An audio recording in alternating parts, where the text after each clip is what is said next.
Hello, everyone. Welcome to the Cleta Soul Child podcast, Making It Millennials, Season 2, Episode 1, with our Millennials and Politics series. Thank you so much for everyone tuning in. If it's your first time, we welcome you with open arms. I'd just like to say thank you so much to Digicel for being the sponsor for Cleta Soul Child podcast. And I just want to also make a reminder that you need to download the PlayGo app because we are also live there. And I just want to get right into it and say thank you so much, Honorable Temard Butterfield, for joining us. He is from the Electoral District 1, Grand Turk North. Thank you so much for coming on and accepting my invitation. Thank you very much, Ms. Anfield. You're very welcome. So if it's your first time tuning in, I just like to say that, this is a transparent place. We're all about love, uplifting, and empowering ourselves. Even if you're not a millennial, it's all about just elevating yourself, your mind, and enhancing ourselves as citizens within our community. And now we have elections coming up on February 19th, and it's important to know why voting matters. And if you haven't checked it out before, last season, on season 1, we did have Why Does Voting Matter? And now we have the privilege to have this discussion in a more in-depth term from someone who is now running in this upcoming election. So, Mr. Butterfield, first, before we dive into anything else, I just want to say, please tell me who is Honorable Temard Butterfield. Even though I've done my research, I'd like to hear it from you. Well, thank you very much, Ms. Anfield. I would love to call you Cleta Soul Child. That is a kick to that. Yeah. But I also I'm happy to be here with Digicel. I love Saturdays. You can shake it with Digicel. I'm just saying that. Just shake it. But nonetheless, I'm grateful for this opportunity to be able to share on this platform about my experience and who I am. Everyone knows that I'm Temard Butterfield. Some will say Honorable Butters, Mr. Butters, but I'm Temard, and I'm from Grand Turk, a born and raised citizen. Lived in Grand Turk all my life. I'm a service-oriented young man. I've been serving my community and serving the Turks and Caicos in many capacities. Service is what I do, and right now I am taking it to a next level. And I am now the official candidate for the People's Democratic Movement for Electoral District 1 in Grand Turk North. Okay, well, shout out to you. Thank you so And much. you did make mention of something which I would consider your motto when I was doing my research about you. I feel this would be your motto, service above self. Oh, service above self is what we do, is what I do. And if I should be frank about it, I am a Rotarian, and the motto for Rotary is service above self, one of the mottos, and that's what we do. We love giving back to our community. I love giving back to my community. I love giving back to the lives, making sure that the lives of people are good and that they are happy. So whatever we can do, or whatever I can do to assist to make the lives of our youth, the lives of our senior citizens, anyone who I come in contact with, I'm all about making sure that they have a smile on their face. And look at you, just smile. No, but I couldn't agree with that more. And especially, like you said, you're well involved in Rotarian. And I noticed that you were appointed at the University of Technology by the president to serve as acting president at that time. Okay. And you were also appointed to the House of Assembly. So with that being said, with all of that knowledge, what do you feel like has pushed you and driven you to basically run in this upcoming election? Well, Cleta, the reality of it is that we would usually say that when it comes to this generation, is that we are the future generation. Right. And I don't believe that we are the future anymore. And as you can see, we have, especially on the People's Democratic Movement platform, we have a lot of young people serving now, putting themselves forward to be a part of this electoral process. And I am grateful to be a part of that team. And I'm grateful to be able to serve as a young man. I am only 34. I'm 34 years old. And I'm just laughing because I think I know you're going to go with that. But I'm 34 years old. And just having the opportunity to serve, I've served as the governor's appointed member. I think I was at the age of 31, 30, can't remember, but I was a very young age when I was given that opportunity to serve. And being able to serve in other capacities, as I said earlier, and you mentioned one when I was in Jamaica studying I served as the president for the Students' Union and had the opportunity to serve as the president, acting president for the university as a leadership training that they have established within that university.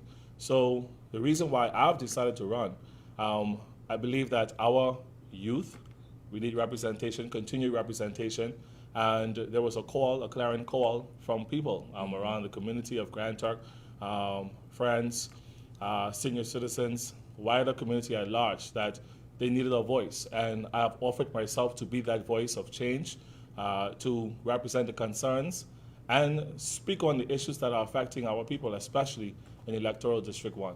Okay, and before I dive deeper, as far as your plans, you make mention a lot about the youth, and what I do want to make mention is I do feel like there's a huge disconnect in our community with the youth, and based on you being so hands-on with that, what are some ideas and plans that you may have in order to bridge that gap between whether it's youth, millennials, and what's your plans in order to get us more involved in changing the dynamic within our Turks and Caicos Islands for our youth? Well, first of all, it takes shows like this, engagement, platforms of this nature that will assist the young people in understanding their role and what they ought to, in terms of their contribution.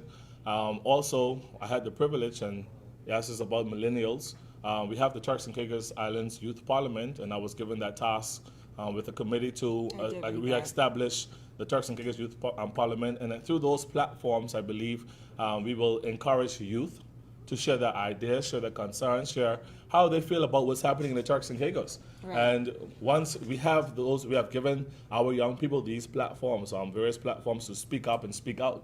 You know, I believe it will encourage more young people to put themselves forward. And even the fact that we're seeing young people taking this role up right now. We have Honorable Maxivano Thomas. Yep. You have a lot of millennials. I'm honestly sorry to cut you off. I genuinely want to say I am very proud to see how much millennials and young people and young men such as yourself getting extremely involved, because it's necessary, because you are extending hope to so many of us that this is capable. Yes. Like, we can do this. And I have to mention it because if you really look at it, it is a good thing that we have youth involved in politics.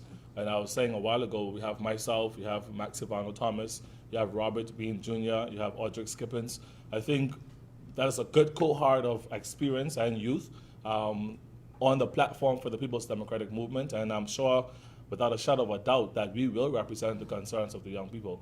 And we will ensure that their issues are forefront and that they have a seat at the table. We are their voice.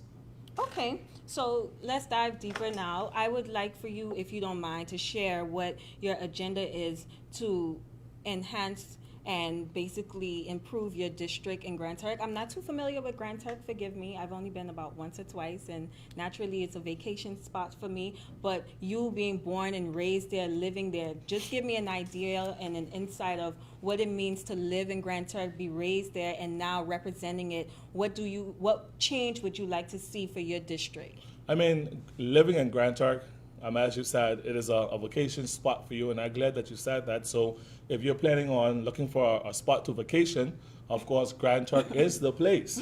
The nation's capital. We are the nation's capital, and I can guarantee you, just because of our friendly approach to living and people, we are a friendly bunch of people over there in Grand Turk that I'm happy to be a part of, that community. The community of Grand Turk on the whole. Being able to live, grow up, it was a very interesting one for me because it took, we usually say it takes a village to raise a home, a child, a home, but the reality of it is that for me, my life, yes, I was born and raised by a single parent, coupled with my grandmother and my grandfather, but my community also, the community of Grand Turk, they ensured that they held me to a certain standard so that when it comes to representation, when it comes to being a role model, when it comes to sharing and having someone that the young people can look up to, I think that it was more necessary for me. Certain things I wouldn't do, I wasn't allowed to do. I had to go to church, had to go to Sunday school. I mean, sometimes my grandmother would carry me to prayer meeting, 5 o'clock in the morning prayer meeting. But these small little elements of life contributed to who I am today. And right. I'm really grateful for that. And now having the opportunity to serve in this capacity, and I've been serving, as I said earlier, in more than one capacity. I'm an educator by profession. Right. I've taught Eliza Simons Primary School. I've taught H.J. Robinson High School, and I'm a joint lecturer at the community college at the moment. So I've been through all the three sectors of the education department, Ministry of Education, and I must say that when it comes to teaching, one of my fundamental principles of teaching is that to teach is to touch a life. Right. And any opportunity that you can find to invest and mold the lives of our youth, our young people, our children, to make sure that their lives are better so that they can understand the importance of a good education and maximizing the opportunities that are presented before them. We have free education here in Turks and Caicos, and I believe that we ought not to take it for granted. People around the world wish they had these opportunities, and but even though, in a sense, you will find our students doing what they have to do, you still have those who need to be encouraged daily. And I think my job as a male teacher, and I encourage our young man to join the education profession. I mean, it's a good profession. I can tell you, at the end of the day, you will have enough reasons to be thankful and smile when you see successes and you hear the success stories of your students who are at the age of 23 are now registered CPA, accountants and lawyers. It makes you happy as an individual that you have contributed to the development of this child. So now I am in this capacity as the representative for Grand Turk North, and what I would love to see and what I'm going to be advocating for while I'm a part of this movement. And of course, I know this is the platform this is who I am. I'm a part of the People's Democratic Movement, and I'm encouraging the world at large. I'm encouraging Grand Turk North to join the movement. Don't stop the movement. I had to say that. I had to say that. But I want to see a community. Grand Turk North is built up of several communities. Okay. We have Overback, we have Breezy Bray, we have the North Ridge, you have West Road, you have North Creek, you have Cork Street Corner, you have the Lighthouse Road. There's a few communities within Grand Turk North. Right. And we want to uplift the entire community of Grand Turk North, first of all. Okay. We want to ensure that we put the resources in place to develop, continue development with respect to infrastructure when it comes to recreational activities. We know in Grand Turk right now we have about 3 or 4 basketball courts. We have 2 in the South District and 2 in the North District, and all 3 has been reformed over the past 4 years. And you have 1 remaining, which is the West Road Court. So therefore, we want to ensure that we have opportunities for our young children, to grow, to fellowship, to enjoy, to develop themselves even in sports. We want to make sure that we have parks, recreational centers. These are things that we need to have and we will have as a representative. I want to cut you here and say now, and you said a lot, thank you so much. But first things first, and like you said earlier, it starts with conversations such as this. And at this point, what I would love to see in Turks and Caicos is for us to move beyond the conversation. I feel like a lot of us are indeed having the conversation, but I would like to hear from you, what would be your actual action plan? If you are successful in this upcoming election, what is the first thing that we will hear Honorable Temard Butterfield do as an action for his community and for Turks and Caicos that will trickle down and, probably make an impact outside of Grand Turk North for us? So let me hear more of that. What's your action plan? My action plan, and I'm glad, thanks for asking. I believe solely, I'm not campaigning on roads, I'm not campaigning on water, I'm not campaigning on lights, I'm not campaigning on the donkeys, I'm not campaigning on any of those things. Because they will be addressed, and I believe it is the job of governments to do that. Right. But when it comes to uplifting our people, ensuring that the resources are in place to uplift them and trickle down into their lives, and making sure that their lives are better, number one, that's the first priority. That includes saving our young people, ensuring that there are opportunities for our youth, and investing in the youth. Grand Turk North, we have a lot of youth present in that area. You have a lot of senior citizens. You have a lot of civil servants. There's 759 of them on the register, but on the voters list. But there are more than that living in Grand Turk North. But what I want to see, if I can find 15 young people, 15 young men in Grand Turk North to join the skill-based technical vocational institution to find a trade, develop themselves, and become an entrepreneur, I'll be happy. To get back to your community. That's your I would be. plan. This is my plan. This Right. is my plan. Because you're saying that you feel like it starts with the youth and making sure you train them up, so that will change the dynamic of the community. That's what you're saying. It will reduce crime. Crime is a big thing. It's a serious thing. What are your thoughts on that? We'll talk about that one in a minute. Okay. But I say that to you, and the reason why I'm saying it because I want to stick strictly to the plan that you asked. Right. And the plan that you asked is that yes, I want to save our young people, and I said 10 or 15. And the reason why I want to stress this because we have a lot of young people who feel as if they can't find anything to do. They're just idle. They want opportunities. So let's give them the opportunities. I don't want it to be said that I am leaving Turks and Caicos as a youth because there are no resources. I don't want it to be said that because you have a child with special needs that I'm leaving Turks and Caicos because we can't tend to these issues.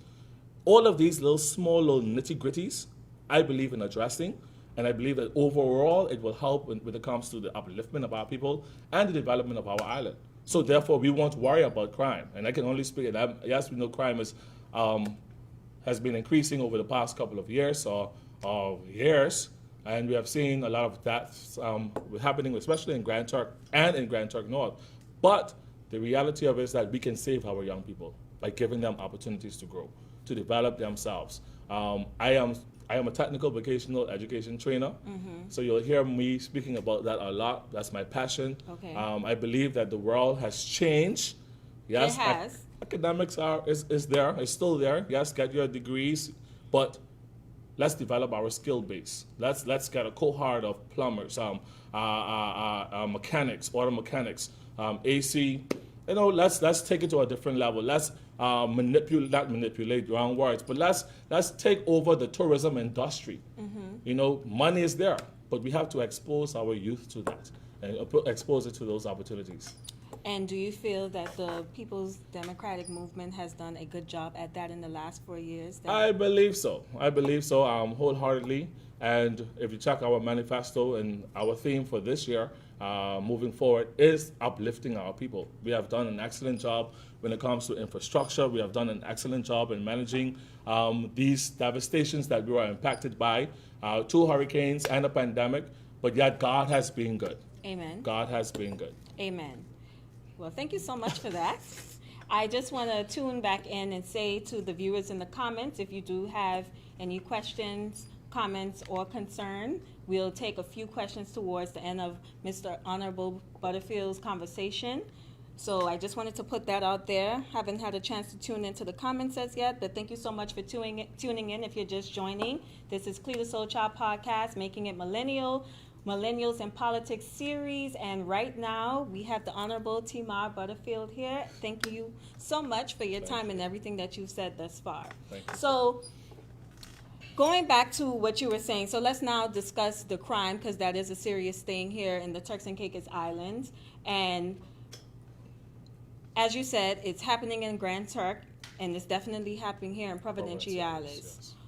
What do you think is the biggest thing that we need to do in order to shift that dynamic aside from the youth? Because the thing is, there's different levels of our youth, and that definitely takes time. But I certainly understand your point of view as far as training them up and where they should go. And providing the resources. And providing the resources. But of course, everything does take time. So I feel as though the community would like to know what is the action plan now. And if you have some insight from the PDM party to as far as a plan of what we can do about that for the next 4 years coming up. I mean, believe it or not, over the past 4 years, we have seen major increases every budget year. Yes. For the past 4 years, we have seen... And that's, of course, with a growing population. We have seen increases with respect to resources within the police department to combat crime. I think no one can dispute that. That is a fact, and it's documented. We have seen every year when I serve as the appointed member, the police, whatever they need, from CCTVs, etc., to more vehicles, training expertise, they have received that. But I feel like, number one, we are two things come to mind. Mm-hmm. And if you allow me to share that, I feel like we are running away from the realities that we are not dealing with the homes. Yes. We are not holding parents accountable. We are slightly moving away from the morals and the standards that we have established in Turks and Caicos Well, as a to be community. honest, I mean, a lot of people are being raised in single-parent homes, and I am also a product of that. So that is a conversation in itself. In itself, yeah.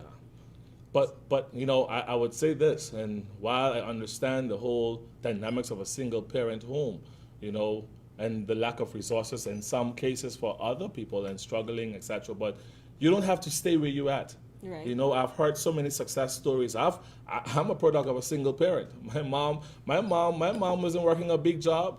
You know, she wasn't doing all of that. You know, she probably had minimum wage. But the reality of it is that I am a product of a single parent. It is what you decide as an individual. Right. But the problem, what I find, And also tell the audience, how were you able to trump that reality as far as coming from a single parent home? And you speak a lot about the youth and making sure we focus on them. And of course, a lot of our youth that we have to focus on now are youth that came from that single parent home that you could relate to. So how are you successful in changing the dynamic for your future, which is now not a future for you anymore, it's a reality? I maximized every opportunity that was provided for me. You know, through high school, primary school, I was not a student. I probably was a C plus, B plus student. But the reality of it is that I maximized on every opportunity that was given to me to better myself, to move up and work. You know, study hard. You have opportunities to go to the community college. Even if you haven't passed the high school with CXCs, you have opportunities. There are so many opportunities within our education sector that our young people, our young men, our young women can just take up the opportunity. Just push yourself and understand that if you have a dream, you can accomplish it regardless of where your social economic status are in terms of your family. It doesn't matter. Those things don't matter.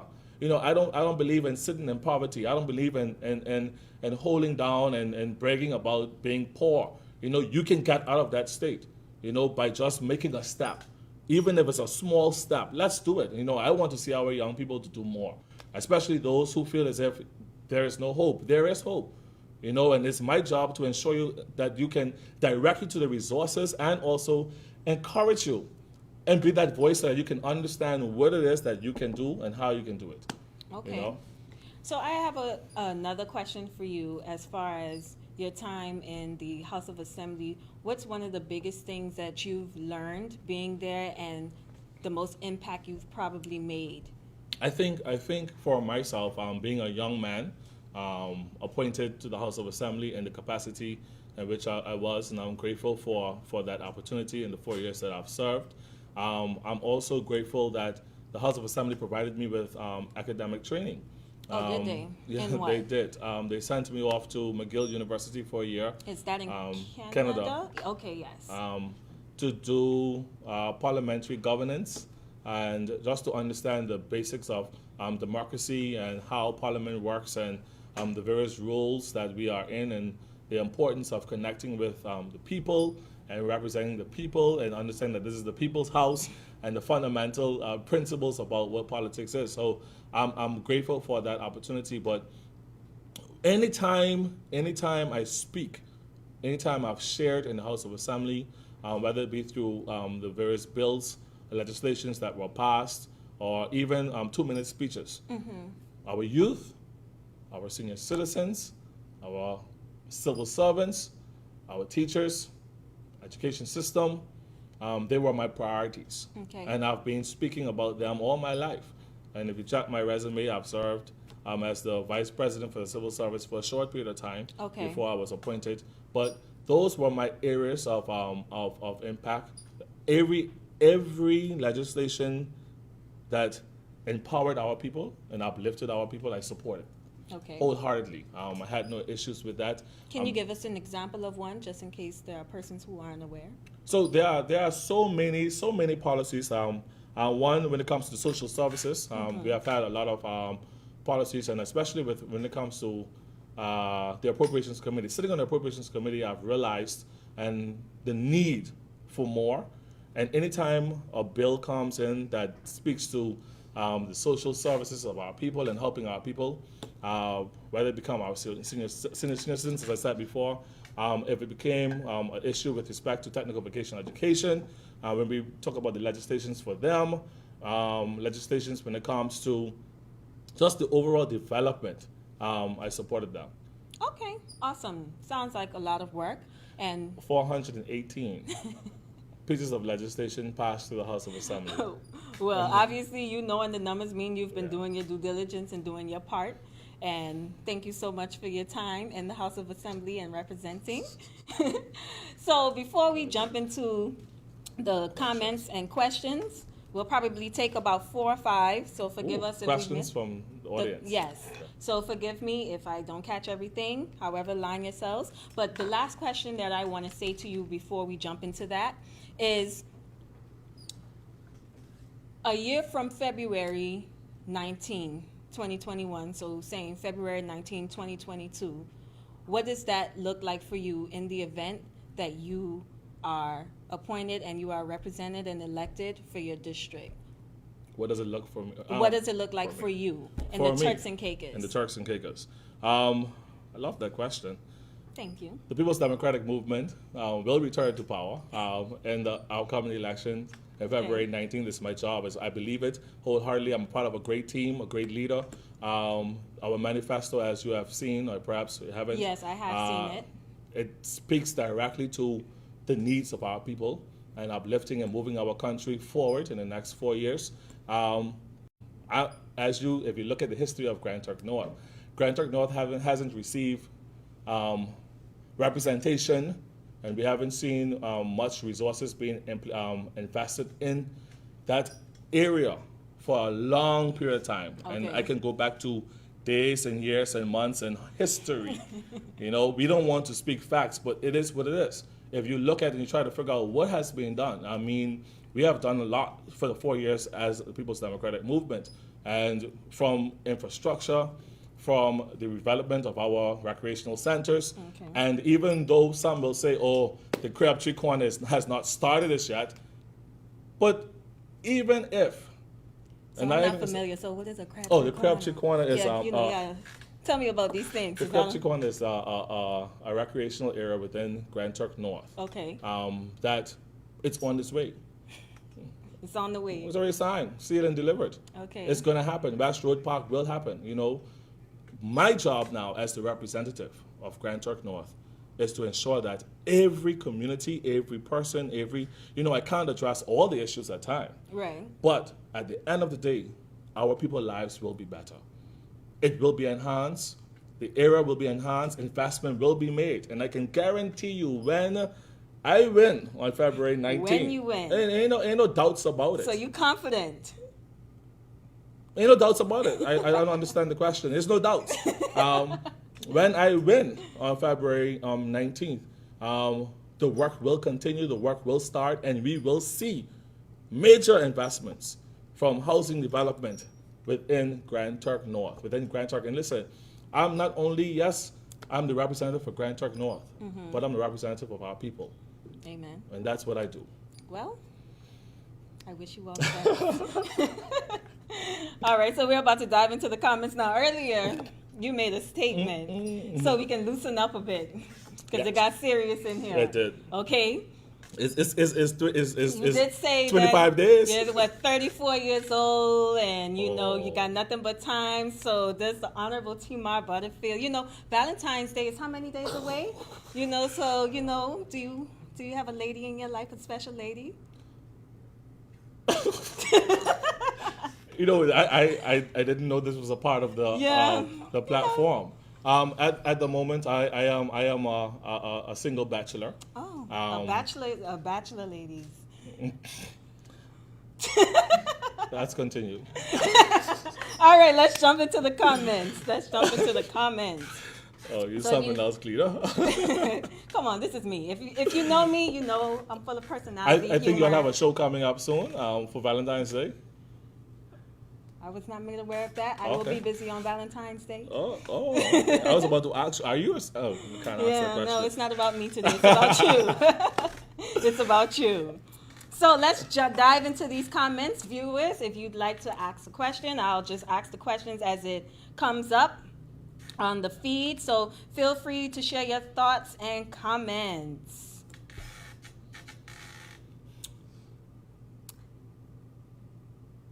Please put a question mark behind it so I know it's a question. But yet again, I just want to say thank you so much for joining and joining the show, Thank you. sharing your feedback, your expertise, and your experience, Millennials leaving the and the lives you've touched within our community. If someone hasn't told you. So I'm allowed to view the comments also? Yeah, you can view the comments. Thank you.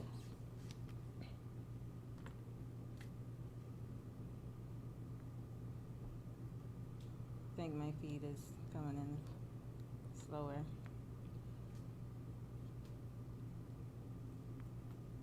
Also, I just wanted to touch on something because you did make mention about building up the youth and empowering them to be entrepreneurs, and you are indeed an entrepreneur yourself. Wings and Things, Yes. you know. Thank you. As I'm an entrepreneur, I have a small What business. ignited that? Did you just start that off air, or like you just like No, cooking, I love frying wings. chicken? I love wings. Anytime I can eat any type of wings, I'll purchase it and eat it. And it was hard. I don't know why I'm hearing it laughing. I love in that business. It took me one pack of wings and a frying pan at my grandmother's house, and my business just prospered from there. And I'm grateful for the support and of the community at large and Turks and Caicos at large when Right. it comes to wings and things. For these are the best wings in the world. In the world? Yes, In the world. yes. Your confidence is through the roof, and you know it's admirable. So, what is the top wing? Like, what's your top? For me, Special. I love naked wings, plain wings. But for my customers, they love sweet and spicy and honey hot.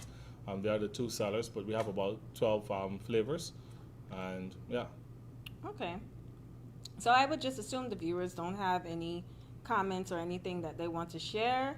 So, I will go ahead and thank you so much for tuning in and just joining me here on this platform and speaking your truth and making your presence known. I totally thankful for this opportunity to serve and also to be on this platform. Thank you very much. And to the people of Turks and Caicos, to the people of ED1, to the people of Grand Turk, the reality of it is that it's all about service. And anytime that you can put someone in a position to serve, and you know that they will have your heart and have your interest at heart, I think that we ought to take it very seriously. What we do when it comes to putting people into the House of Assembly, and ensure that we put people who can represent you, Absolutely. who can represent you, represent your interests, not only locally, but it's a very serious business. And in this time, Absolutely. we need seriousness, and I'm grateful to offer myself as an agent of change, as a serviceman to Grand Turk, and to move my country forward. We do have a comment. Oh. Yes. But I got everything that you said, and there's also a comment that I want to make on that, but we'll do that once we get to this question. What are your views on upgrading the community college to university status? I think that's phenomenal. Shout out to Sonia Grant. Miss Sonia, hi. Thank you so much for your question, Honorable Butterfield. I am 100% on board, and I think it is time for us to compete globally. I mean, the community college at this time, they're offering bachelor degrees. You can stay here in Turks and Caicos and receive your bachelor's. Save your money and your resources instead of going to when I a ran foreign off, land.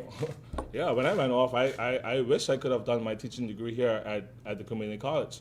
And they have teaching degrees from primary and early childhood, and you have business, and you have our campus is a campus, a UE campus here, and Providenciales, that you can, even if you're studying online, you can, off campus. I'm just happy for the opportunity, and I believe that we should move into that direction of developing our community college. Small steps, but right now it's time to do it. Right. Let's make it happen. Right. I noticed that someone commented saying that there's questions on the Instagram Live.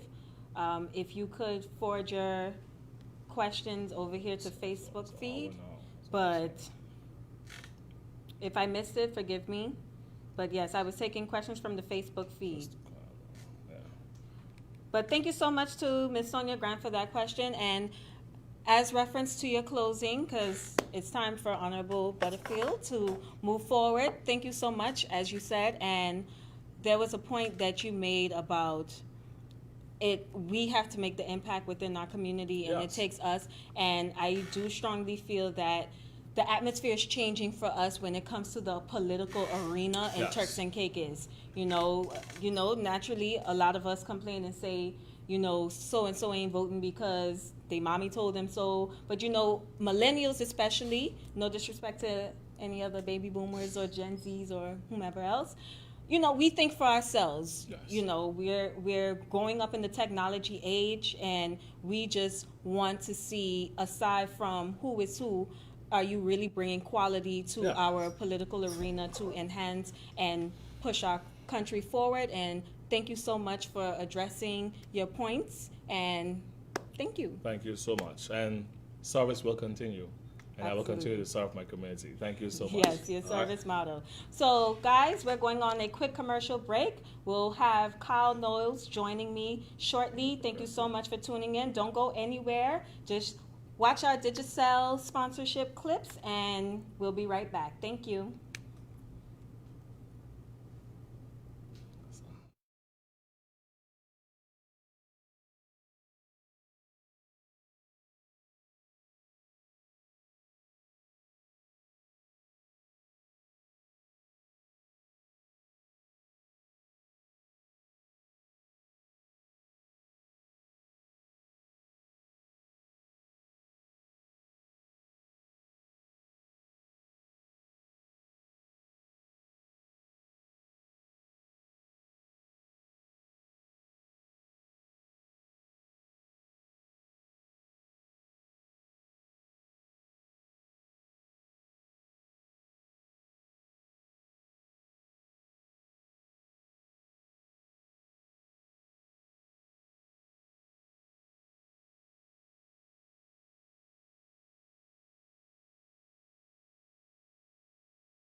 Welcome back, Cleta Soul Child here. Thank you so much to everyone and their patience in the comments. And I just want to say thank you so much to Kyle Knowles from ED10 Wheeling and West Cakes. Thank you so much for joining me and accepting my invitation here on the show for Millennials and Politics, if you're just tuning in.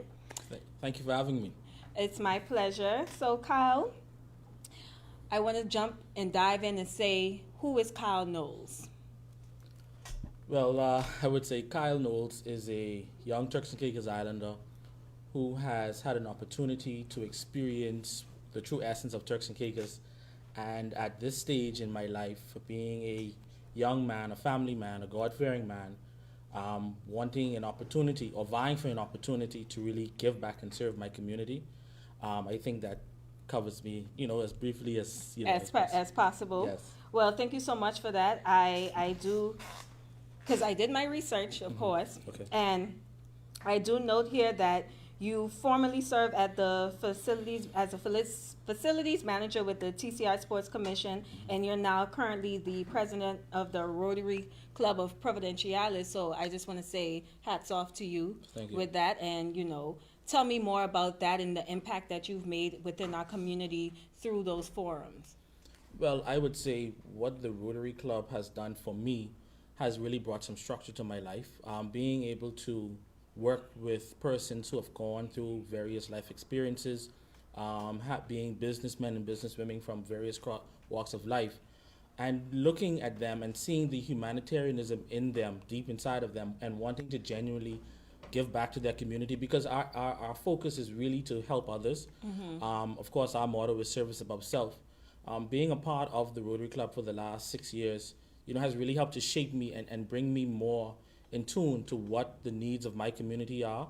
Most importantly, my community of Wheeling, and wanting to really make our lives better, be able to make our senior citizens feel better, because of course they have definitely forged the way forward for me, and because of the persons or the stalwarts in our community, playing their role or in that aspect, it really caused me to be who I am today. Absolutely. And I want to ask, is that one of the key reasons that you decided to, take a leap of faith and put your foot in this political arena with this upcoming election? Because, Well, to be honest with you, I don't want to call it an epiphany, but there was a moment, as a former civil servant, I was going home listening to the House of Assembly. And sometimes it boggles your mind, and when you listen to the various debates that they have, and it just came to me, who is going to really step out amongst us as the next leader, amongst amongst millennials, and so many times we think about persons in our group who have really excelled throughout their professional careers, and the thought came back to me, why not you? Why not take the next big step? Why not put yourself forward? The late Reverend Conrad Howell, God rest his soul, he said to me one time, we were having a conversation, he said, they might have more education than you, they might have more money than you, they might have, more things than you, but they're not better than you. Absolutely. And I hold that true to myself today, because regardless of, educational backgrounds, financial backgrounds, societal backgrounds, I hold myself in a position where whatever it is that I set my mind to do, I know through hard work and dedication I will get there. And wanting to really see good happen in my very own community, wanting to see us as millennials forge the way to a greater Turks and Caicos, because we are great regardless of what people think.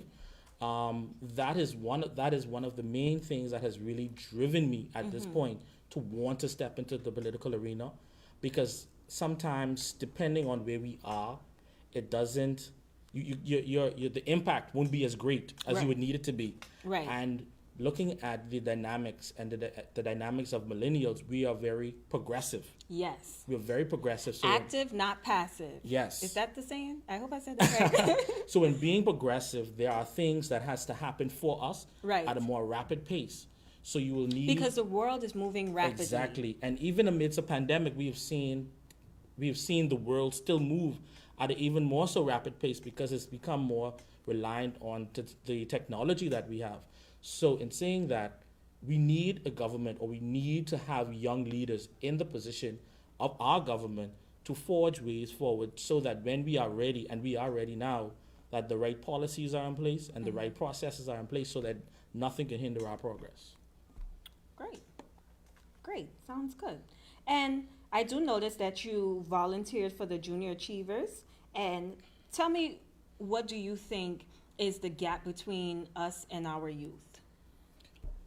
Do you feel like there's a gap? I should start with that. Do you feel like there is a gap, especially with our young men? Do you feel as though there's a gap within this community with our youth and the millennials and baby boomers, just the various generations among us? Do you feel like there's a gap? Well, answering the first part of the question, the reason I volunteered with the Junior Achievers is, again, it just goes back to me understanding my social responsibility to my community and to my country, and wanting to play a role in the life of another young person.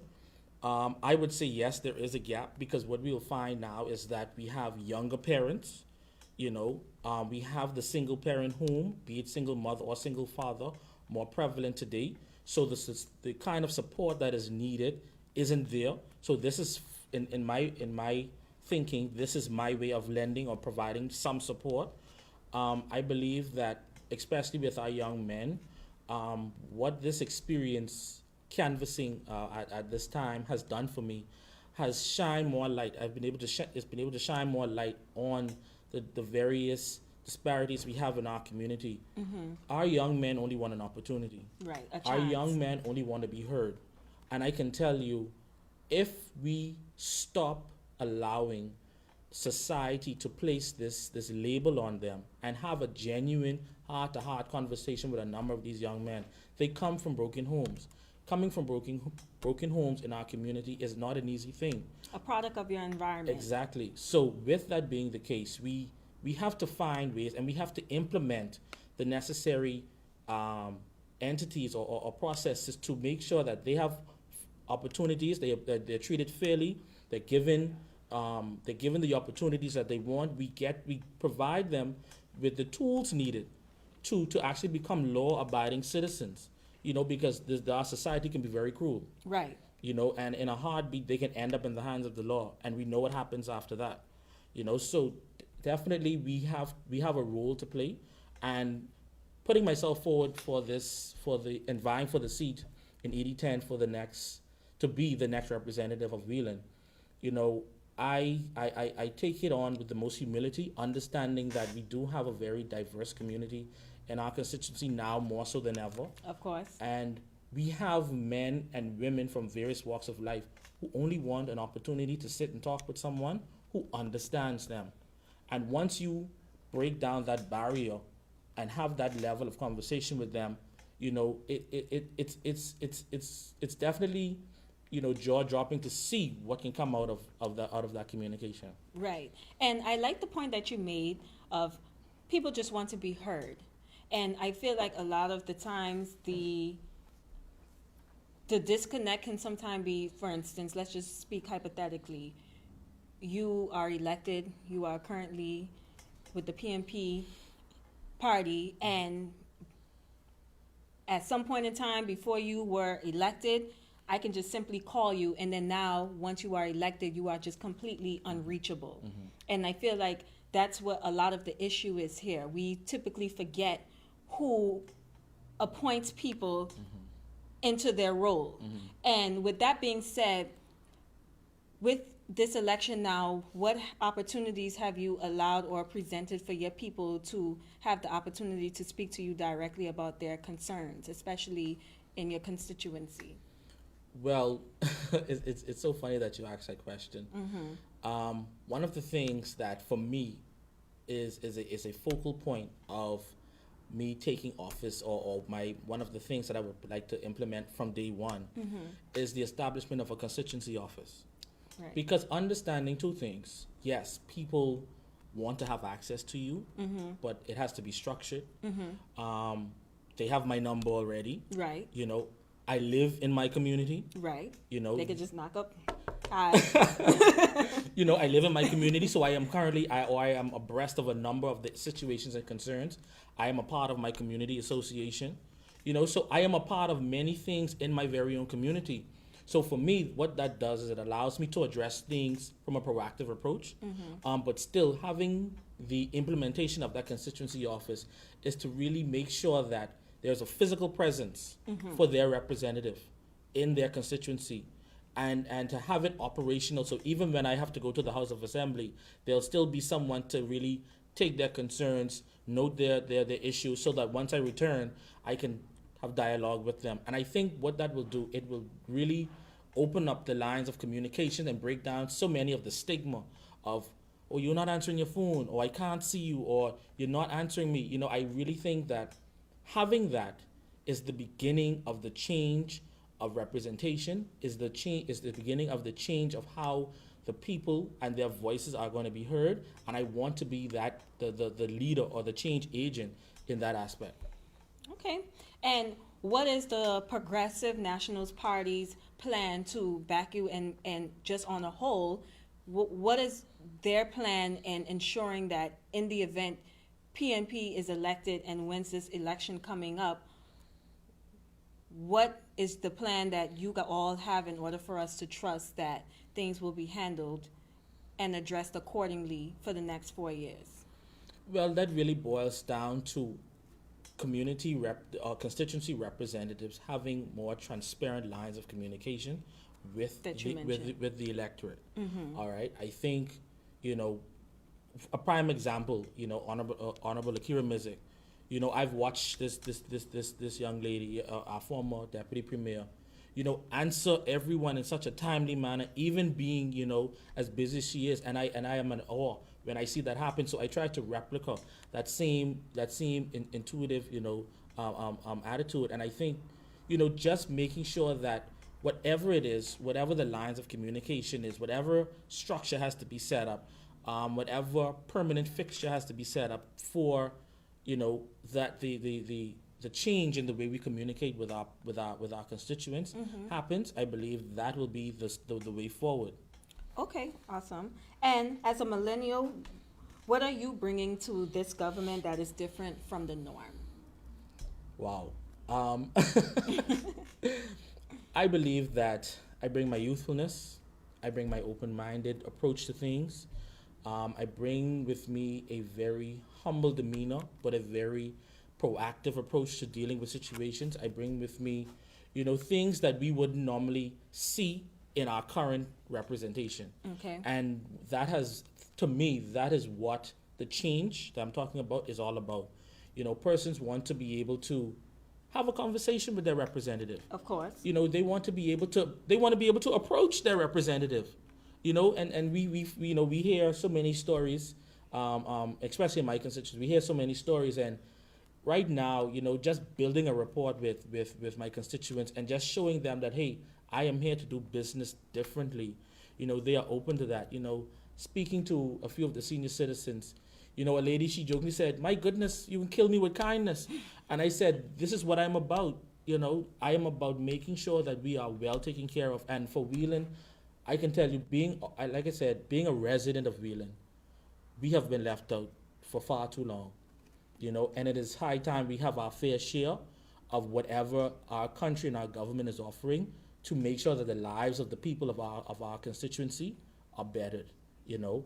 And we just long for the day that the right kind of representation and leadership is present in our community. And I do believe that I am that right leadership for this time in our country. And I believe that what it will do, it will spill over into the rest of the Turks and Caicos. Right. You know, because yes, I am a part of a team. You know, I'm a part of a team, and the team is very diverse. But being a part of the team also means that I can also be a change agent, regardless of the age, the age factors, regardless of the educational factors or the financial factors. I can still be a change agent within myself.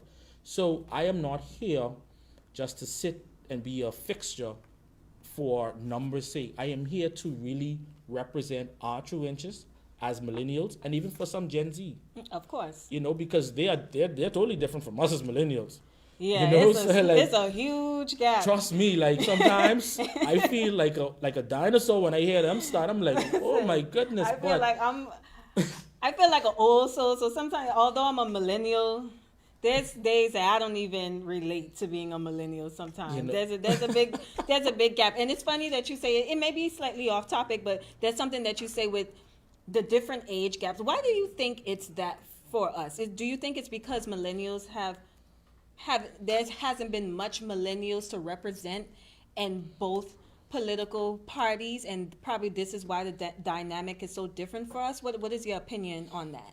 Your thought process? I believe that as millennials, we have become so centered or so focused, on obtaining our education and creating that lifestyle that we want so much that we kind of push away from what is happening with our country. And I stated something on Facebook or Instagram the other day, and I said, as millennials, we need to start taking our country's business serious, because at this point, yes, I'm coming in as a newcomer to the political arena, but that also means that this is now the training ground, the stomping ground, that where it begins. I'm only 33, but I have a young family, I have a young daughter. Please, so shout them out. Lovely hi. people. But again, that just goes to show you that we taking life a bit more serious, bringing the structure to our life and wanting that to also be reciprocated into government or into the affairs of my country. I think millennials have shied away from it, but as you can see now in this day and age, millennials have made their voices heard. And Yes. I mean, we can look at America. In the last elections, millennials made their voices heard. We use various social media platforms to our advantage. And we're very ambitious people. We're very ambitious persons. So we are now understanding how important our role is in our society. And while society might not want to make room for us, we're breaking through those barriers. Right. And I mentioned this earlier, I did have an episode on this, does voting make a difference? Because there is a stigma around millennials that we don't vote. There was a time that I was very much guilty of it, but at some point in time, if you intend to have a sustainable future, you have to care about what goes on around you within your community. It's completely up to us. Mm-hmm. So even you making mention about the last elections and millennials stepping up to the plate, although we have that stigma about us, when it comes down to making sure that we change the reality that we're living in, we'll do what's necessary. Yes. And I think a lot of Turks and Caicos Islanders can agree with me when I say this, or maybe not. That's why this election is so different for us, because now we're trying to move away from what we're used to, how our household was brought up about politics, et cetera, et cetera. And I appreciate you and Honorable Butterfield for coming on the show to share your truth about that. And there's a question that I wanted to ask you, which is very much an elephant in the room across the Turks and Caicos, well, more so Providenciales, is how do you plan to combat the smoke issue in Wheeling that a lot of your members complain about within your neighborhood? Well, that is a hot topic, question, in my community, and I don't want to just regurgitate, the same responses, but I will say this, being a resident of my constituency, the current dump factor is a hindrance on the way that we want to live and the kind of lifestyle that we want to live. It threatens our health every day. At this very moment, the management of the dump, the current management of the dump is not what it should be. And I think from day one, an aggressive approach to the management of the dump will be an immediate fix. But when we think about the long-term solutions, we have to think about going green. We have to think about recycling. We have to think about how are we going to transform it into a modern landfill, where it can become a more green environment, where it becomes not so much environmentally hazardous to us as citizens. And I think, and it will cost some money, but again, everything costs money. Yeah, everything costs money. So having a more, detailed structure and plan as to how we will move forward, bring in the necessary machineries, bring in the right professionals, and again, what can happen or what can stem from this is that we have a lot of children or a lot of young persons who might not want to go into the regular, line of business, we can see now persons coming from the environmental field, the science field. So once we make sure that, or once we have done the necessary research and put in place the right measures going forward, because right now the way that it's being managed is a very old way, old method. What's the method? Do you know? Okay, I'm that's fine. tongue-tied when I say it. That's fine. That's fine. But again, I am being very familiar with the current process. It's a very old method, right? But there are so many different ways or so many different methods from around the world that we can adapt and tailor to us here in Turks and Caicos, for a more environmentally friendly way of discarding of our trash, of recycling, of getting rid of old metals and tires and what's not. We have to look at that from a more proactive approach, because in Turks and Caicos we market sun, sand, and sea, and it plays a significant role in our environment. And beautiful by nature. And I can tell you, the Progressive National Party is behind me 100% in moving forward on how we can change the way we deal with our environment, because we understand at this very moment how significant the role is of our environment to our daily lives in Turks and Caicos. Awesome. So I want us to dive into our question segment. So if you have any question for Mr. Knowles, now is your time. And your wife, would you like to shout out her local? I'm all about local businesses, y'all. Okay, so if you have a local business, hey, now is your time. Drop it in the comments as well. But please tell us about your wife's lovely bakery business. Well, my lovely wife, Latanya Knowles, is the proud owner of Sweet Bread Bakery. Hello. She bakes wonderful bread, homemade bread. My favorite is the raisin. And just piggybacking off of something that you said, as millennials, what this pandemic has done, it has really allowed us to dig deep within ourselves, to bring out that entrepreneurial spirit, to start up those businesses and to continue, and someone like yourself to see where you are right now, having expanded on what you have started, is definitely a wonderful thing. Thank you. So I would definitely say to you, upon being successful on February 19th, I want to make sure that whatever it takes to make sure that that millennials and young entrepreneurs are provided with the necessary funding and tools to expand on their businesses. Because like I said jokingly before we started, I can see you now in your own studio. And I want to be on the first episode when you get in the studio.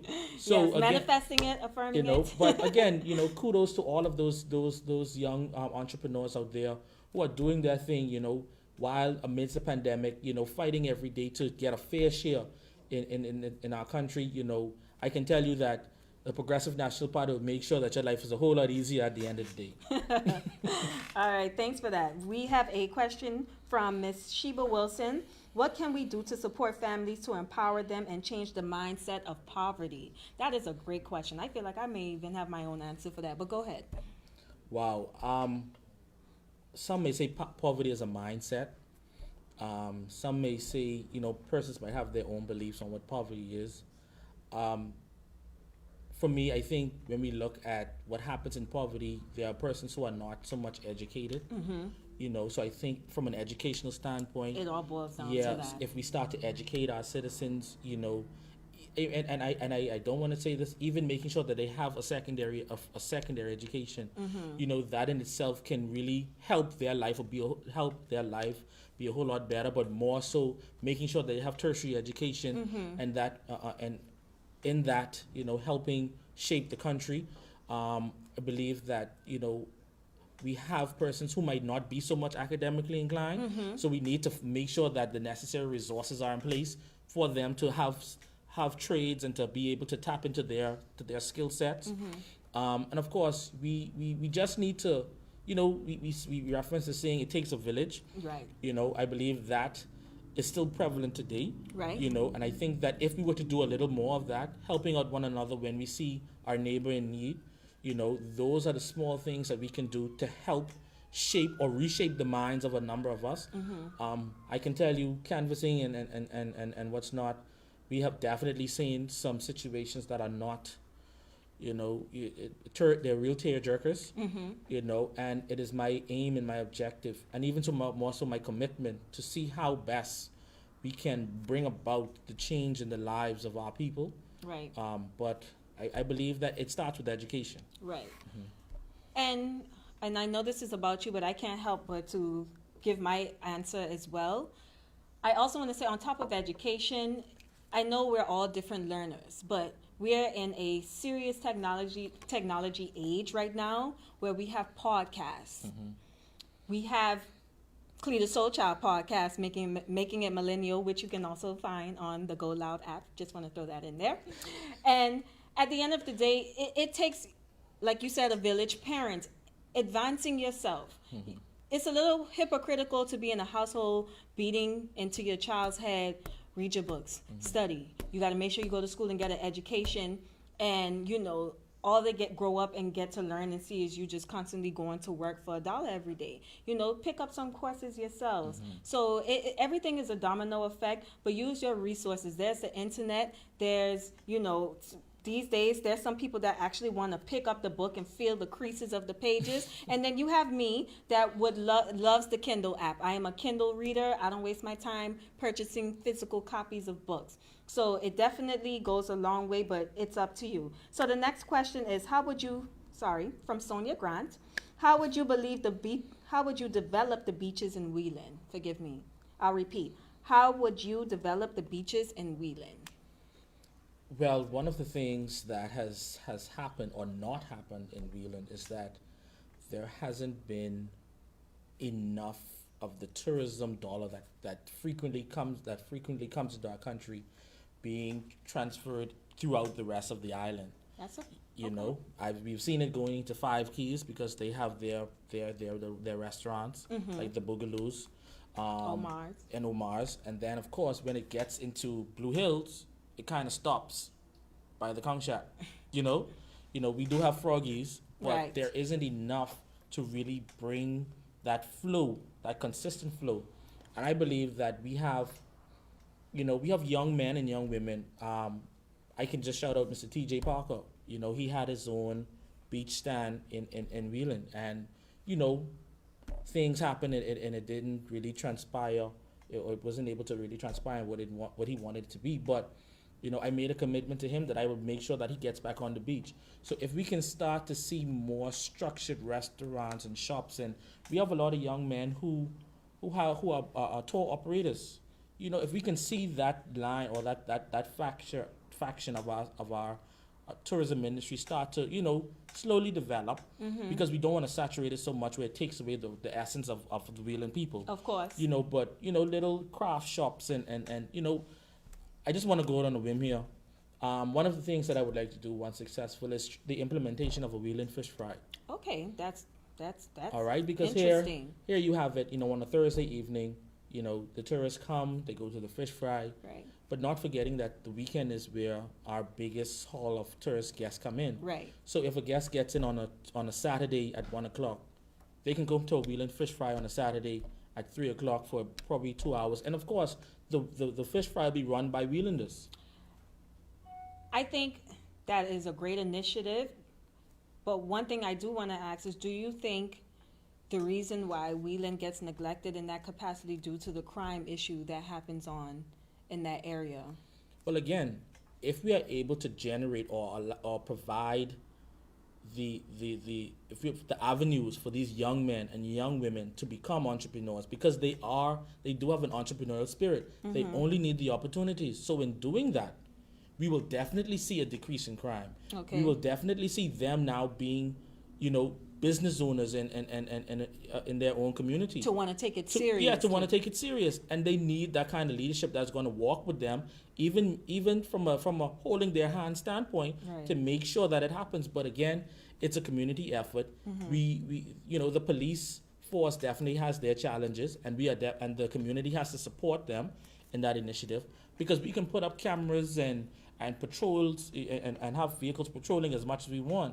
If the people of that community, of my community, are not empowered to be able to take care of themselves and to really sustain themselves, then we've really missed out on what missed out on what my purpose there should be. Right. But I think in doing that, it's a trickle down effect. we provide the opportunities. They're not idle. Mm-hmm. They go to work, they make money, they pay their taxes.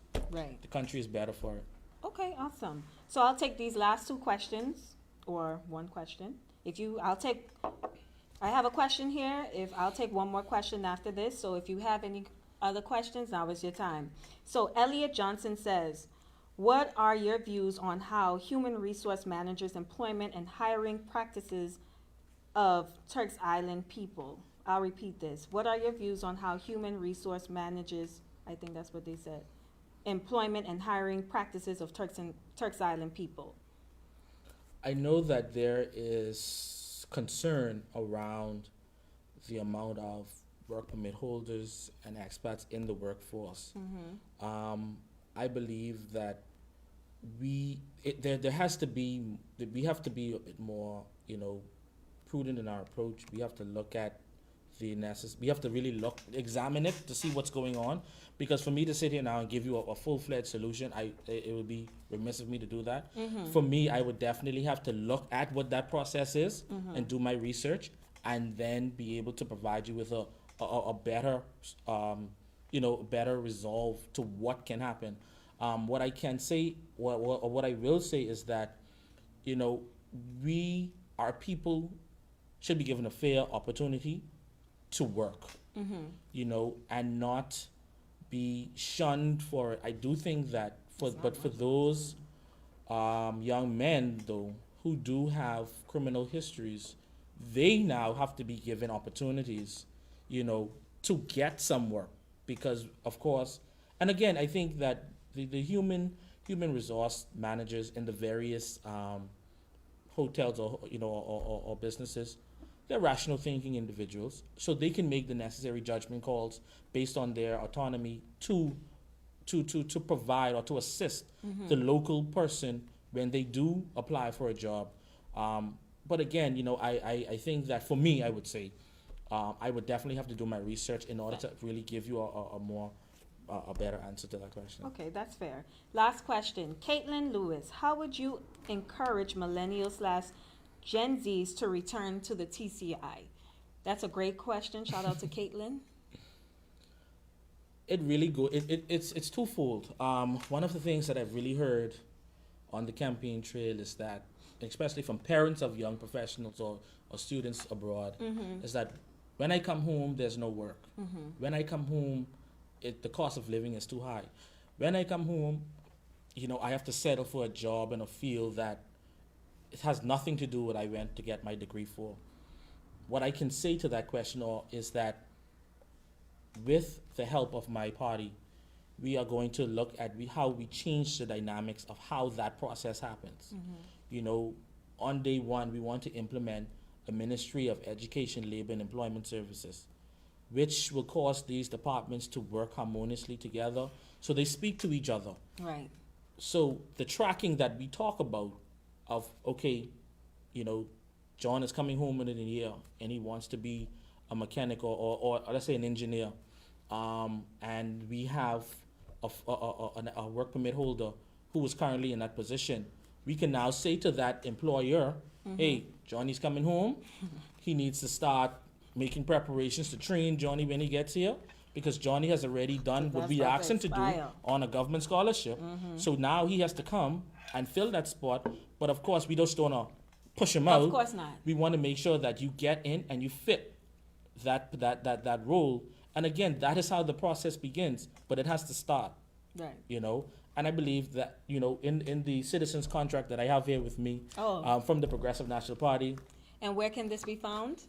It's soft copy right now, and I think this week we should be having, distributions of it. Okay. But again, that is something that can help, or really encourage young professionals to come home. I think too, with, some of these young professionals are coming home with masters and what's not. They want to have, equal pay. So if we are going to pay a work permit holder at this fee or this cost, we need to do the same thing for our people. Because gone are the days where our young professionals should come home and have to worry about, okay, should I stay? Should I go? That should never be the conversation. The conversation should be, let me get home quick, fast, and in a hurry, because my country is in need of me. And that helps build us as a country, and will definitely see us as Turks and Caicos Islanders being at the top of the organizations here in our country. The head and not the tail, Lord. Exactly. Well, thank you so much for a great insight, and we greatly appreciate it, and I'm sure the viewers do as well. And I just want to close out by asking this question. February 19, 2022, PMP, say you all are elected and are the government of the Turks and Caicos Islands. Where do you see yourself in your constituency, and what difference and impact can we expect a year from that date? What I would like to what I would like to see, is that we will have a more robust system happening within the Wheeling constituency. We will see new entrepreneurs, being developed, new business ventures coming to the forefront. Our senior citizens being, feeling, having that home feeling again without having to be locked up in their houses. Our young families will now have a brighter outlook on life. Young men being put to work, single mothers having the necessary support, and single fathers having the necessary support, having more, more structured programs for our youth so that they now understand what it is to be in a community, and just being the glue that holds us together as a people. I believe that is what I'm going to do, once given the opportunity. And I believe that we our opportunities are boundless. Once on February 19th, Kyle Knowles is elected as the new representative for Wheeling and West Caicos. Well, shout out to you, and thank you so much. And I greatly appreciate yourself, and again, Honorable Temard Butterfield, for coming on and debuting Season 2, Episode 1 for Cleta Soul Child Podcast, Making It Millennial. Thank you so much to Digicel. Thank you to the producer, Sam Jules, behind the scenes. And I encourage everyone to tune in next week. Next week, we will have the Honorable Charlene Cartwright Robinson, the current premiere of the Turks and Caicos on for Episode 2. Thank you so much for tuning in, and can't wait to see you guys again soon. Have a great one.